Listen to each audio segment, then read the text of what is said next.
All right, our next chapter is chapter 12, and it's James Henry and Henry James.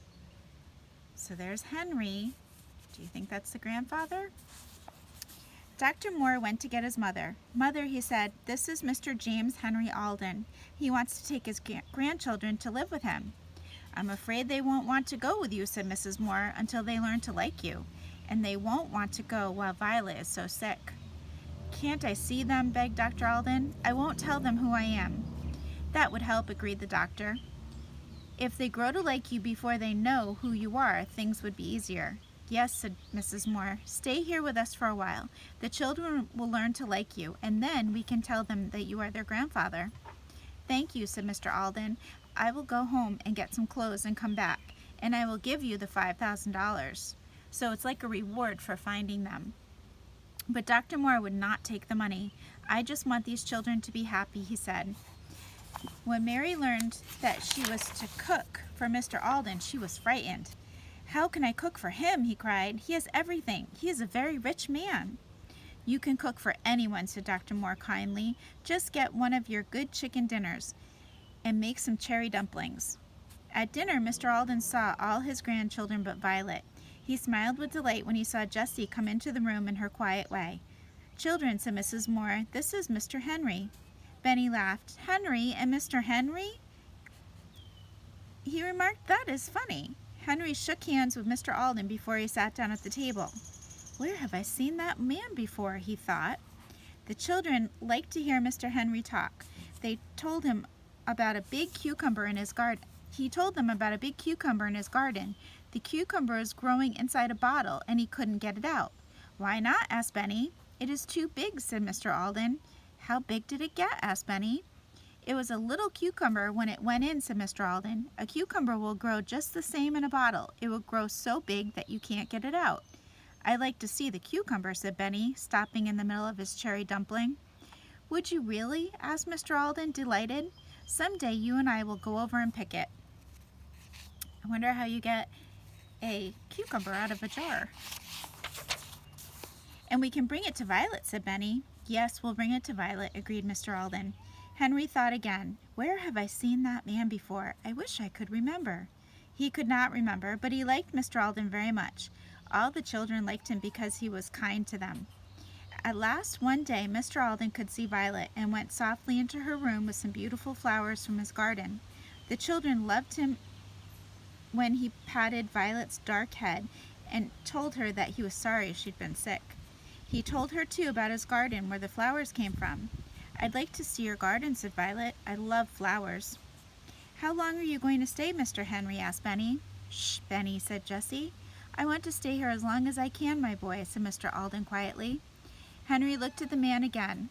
He knew that he had heard him say my boy before. Now where was it? He could not remember. After dinner, Mr. Alden sat under a tree, reading. Henry was working on the flower garden in front of the house. He looked at Mr. Alden again and again. Suddenly it came to him as the man smiled over his book. It is the same man who gave me the $25 prize and the silver cup, he said to himself. I didn't remember him at first because I was so excited when he shook hands with me. He took another look and said again, it's the very same man. Henry sat up thinking for a little while. Then he got up and went to find Dr. Moore. Do you know who gave me the prize on field day? He asked the doctor. Do you know what his name was? James Alden of the Mills, replied the doctor. J.H. Alden, over at Greenfield. He did not look at Henry while he was saying it. Poor Henry was so surprised he almost fell over. That kind man, his grandfather? He went out and sat on the steps to think it over. To begin with, this man was too young. Henry had thought of his grandfather as being an old man with white hair, and Mrs. Moore had called him Mr. Henry. Could it be that the man knew he was their grandfather and hadn't told them? Then he saw that Mr. Alden was getting out of his chair under the tree. It's now or never, thought Henry. I have to know. He walked eagerly after the man who was going toward the garden with his back to Henry. Then the man turned around and saw how excited Henry was. Are you James Henry Alden of Greenfield? Henry asked. I am, my boy, replied Mr. Alden with a smile. Does that mean you know what I know, that I know you are Henry James Alden? Yes, said Henry quietly. Then James Henry Alden shook hands again with Henry James Alden. Jessie and Benny came across the grass just in time to hear Henry say, "But grandfather." "Grandfather?" cried Jessie. "What do you mean, Henry?" "Yes, Jessie," said Henry eagerly. "He is the man who we have been running away from all this time." "I thought you were old," said Benny, "and cross. Jessie said so." "I didn't know, Benny," said Jessie. Her face was red.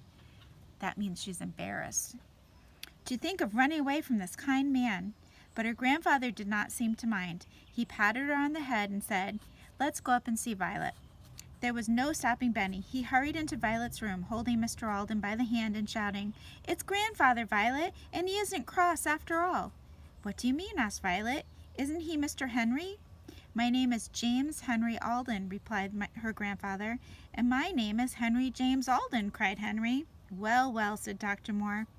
Violet held on to her grandfather's hand and listened to the rest talking excitedly. "Where have you been living?" asked Mr. Alden at last. They all looked at each other, even Dr. Moore and his mother. Then they all laughed as if they would never stop. "You just ought to see," said Dr. Moore. "What?" cried all the children at once. "You never saw it in the daytime." "Is that so?" laughed the doctor. "I have seen it many times in the daytime." "Seen what?" asked Mr. Alden. "Our house," said Jessie. "We have been living in a boxcar in the woods." Then they all began to tell him about the dump and the dishes and the brook and the swimming pool. "They have 4 beds of pine needles in the car," said Dr. Moore. "How do you know?" asked Jessie. "Well," said Dr. Moore, "the first day Henry worked for me, I walked after him as far as the hill." "Why did you do that?" asked Mr. Alden. "I liked him. I saw he was a fine boy and I wanted to see where he lived." "But you can't see the boxcar from the hill," said Jessie. "No, but I came back that night and looked around," said Dr. Moore. "About 10 o'clock, cried Jessie. "Yes," said the doctor. "I stepped on a stick and you heard me." "A rabbit," cried Jessie and Henry. "Watch barked." "Yes, I heard the dog bark, so I knew you were in the boxcar. Then I went home." "But you came back?" asked Jessie. "Yeah, oh yes. When you were picking cherries, I went up to see your house. I wanted to see if you had enough to eat and enough dishes." "Why didn't you tell me?" asked Mr. Alden. "Didn't you know they were my grandchildren?" The doctor laughed. "Yes, I did, but they were having such a fine time that I didn't want to tell. They got along very well until Violet got sick. Then I told you." "I'm glad you did," said Mr. Alden. "I have seen your house too," said Mrs. Moore. "I went up one day and saw all your dishes. I liked your big pitcher and teapot." "All of you have seen it but me," said Mr. Alden. "We'll show it to you," cried Benny. "I'll show you my cart made out of wheels and my pink cup." "Good for you, Benny," said his grandfather, much pleased. "When Violet gets well, we'll all go up there. If you will show me your house, I'll show you my house." "Do you have a house?" asked Benny in surprise. "Yes, you can live there with me if you like it. I have been looking for you children for a long time." Violet was soon well again, and one afternoon they all started out to see the boxcar. The doctor took them in his car. Many people looked out of their windows to watch Mr. Alden and his grandchildren. They were glad that the children had found such a kind grandfather at last. When they arrived at their old home, they ran around, all talking excitedly. Watch sniffed and sniffed all around, looking for the bone he had buried. Everything was the same. "Here is the dam for the pool," said Henry to his grandfather. "See our building?" shouted Benny, for that was what he called the fireplace.